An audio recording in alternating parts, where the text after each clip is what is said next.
সামনে চলছে ঈদের ভাব, আর আমার কাছে পয়সার প্রশ্ন।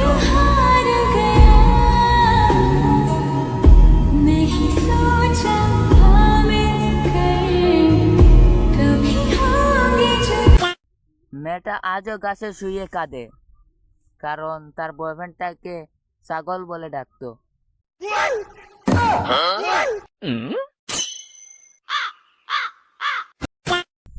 তোমাদের সবাইকে আজ একটা প্রশ্ন করব, হ্যাঁ অত না উত্তর দিও। কি তোমার তো না বাড়ির লোক জানে তুমি পাগল?